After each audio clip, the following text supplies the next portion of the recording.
Assalamualaikum warahmatullahi wabarakatuh. Selamat pagi, salam sejahtera untuk kita semua.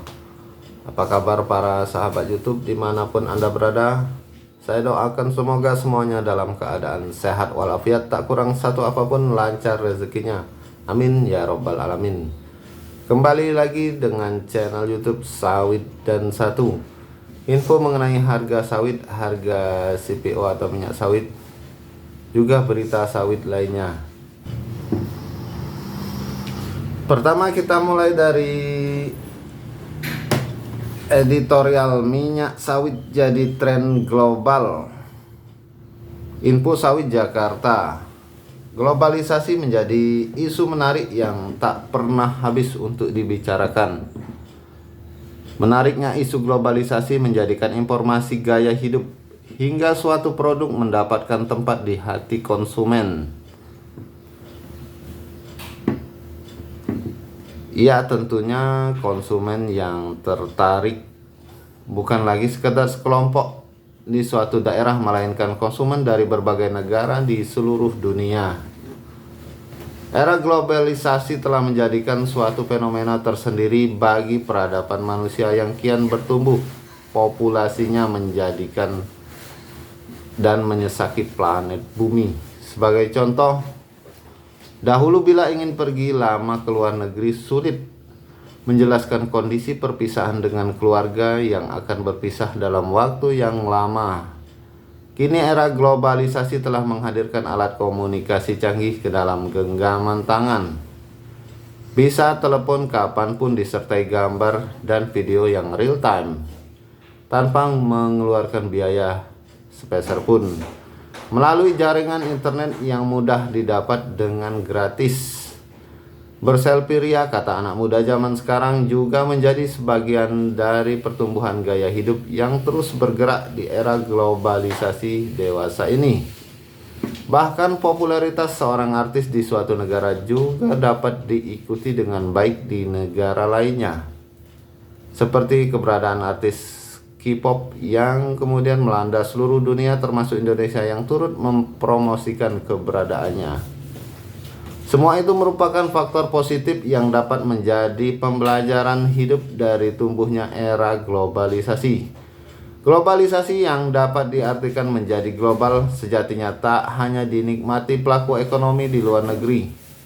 Indonesia juga banyak menikmati keuntungan besar dari adanya era globalisasi. Kendati seringkali lupa akan banyaknya keuntungan ekonomi yang sudah dinikmati.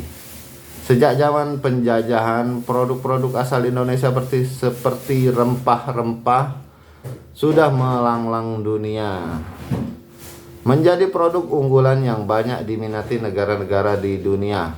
Keberadaan rempah-rempah itu pula yang kemudian menjadi daya tarik bagi pebisnis negara lain untuk melakukan penjajahan guna menghasilkan keuntungan berlipat ganda bagi bisnisnya. Zaman kemerdekaan hingga dewasa ini, era globalisasi juga memberikan dampak positif bagi pertumbuhan ekonomi Indonesia. Salah satunya berasal dari pesatnya pertumbuhan pasar mancanegara akan minyak sawit mentah atau CPO, crude palm oil, dan produk turunannya. Selama lebih dari 100 tahun lamanya keberadaan soybean oil, minyak kacang kedelai, telah merajai percaturan minyak nabati global. Alhasil berbagai pertumbuhan industri minyak nabati juga selalu mengacu pada nilai lebih dari berbagai potensi yang berasal dari minyak kacang kedelai. Berbagai literatur, terutama bidang kesehatan hingga dewasa ini, masih merujuk kepada kehebatan minyak kacang kedelai. Namun era globalisasi juga telah menyatakan keberadaan raja minyak nabati baru, yaitu CPO. Sejak tahun 2006 lalu, keberadaan minyak kacang kedelai yang tak pernah tergoyahkan harus tumbang disalib keberadaan CPO yang terus membesar. Bersamaan dengan itu, produksi terbesar yang dihasilkan Indonesia juga menobatkannya menjadi raja produsen CPO di dunia. Tentu saja banyak pihak yang terkejut lantaran hingga 2005 silam atau setahun sebelumnya, negara produsen terbesar CPO masih dimiliki Malaysia. Namun hanya dalam waktu relatif singkat, Indonesia mampu mengungguli negara-negara produsen minyak nabati di seluruh dunia, sehingga menjadi negara besar produsen tersebut, sekaligus sebagai negara produsen minyak nabati terbesar di dunia. Kedua prestasi yang sekaligus mampu diraih Indonesia ini merupakan keunggulan yang berasal dari keunggulan minyak sawit itu sendiri. Pasalnya produktivitas minyak sawit merupakan yang terbesar dibandingkan minyak nabati lainnya, sehingga perkebunan kelapa sawit paling sedikit alias efisien dalam penggunaan lahan daratan untuk menghasilkan CPO. Setiap hektar lahan darat yang digunakan sebagai perkebunan kelapa sawit mampu menghasilkan hingga 7 ton CPO per hektar per tahun dengan menggunakan benih unggul melalui budidaya terbaik dan berkelanjutan. Tentu saja berbagai prestasi nan gemilang yang mampu diraih CPO menjadi ancaman bagi minyak nabati lainnya. Dibandingkan dengan minyak kacang kedelai yang hanya mampu menghasilkan minyak nabati sebesar 0,5 ton minyak kacang kedelai per hektar per tahun. Tak heran bila perkebunan minyak kacang kedelai hingga tahun ini sudah menghabiskan lahan daratan hingga ratusan juta hektar di seluruh dunia. Bagi kehidupan manusia yang populasinya kian meningkat, minyak kacang kedelai menjadi ancaman serius bagi keberlangsungan hidup populasi lainnya termasuk manusia itu sendiri. Terlebih beberapa tahun belakangan ini di mana pertumbuhan perkebunan kelapa sawit kian tergencet. Namun pertumbuhan perkebunan minyak kacang kedelai justru sebaliknya. Tentunya kondisi ini harus mendapat perhatian besar dari para pemangku kepentingan lainnya. Lembaga swadaya masyarakat yang peduli akan sosial dan lingkungan semestinya bersuara keras akan berbagai kerusakan yang disebabkan secara langsung dan tak langsung akibat pertumbuhan perkebunan minyak kacang kedelai.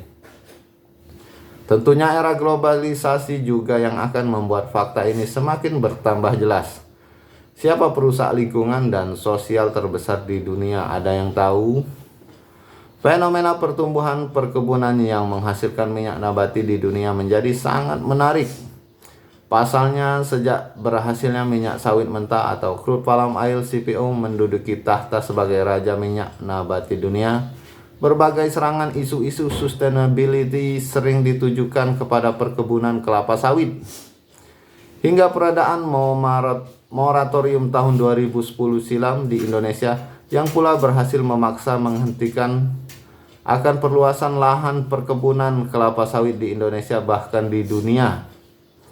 Namun penghentian luasan lahan perkebunan kelapa sawit yang salah satunya bertujuan menyelamatkan paru-paru dunia itu seolah tak berarti banyak.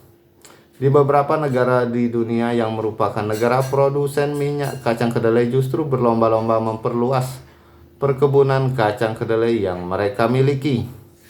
Hanya dalam waktu beberapa tahun pertambahan luasannya sebesar puluhan juta hektar.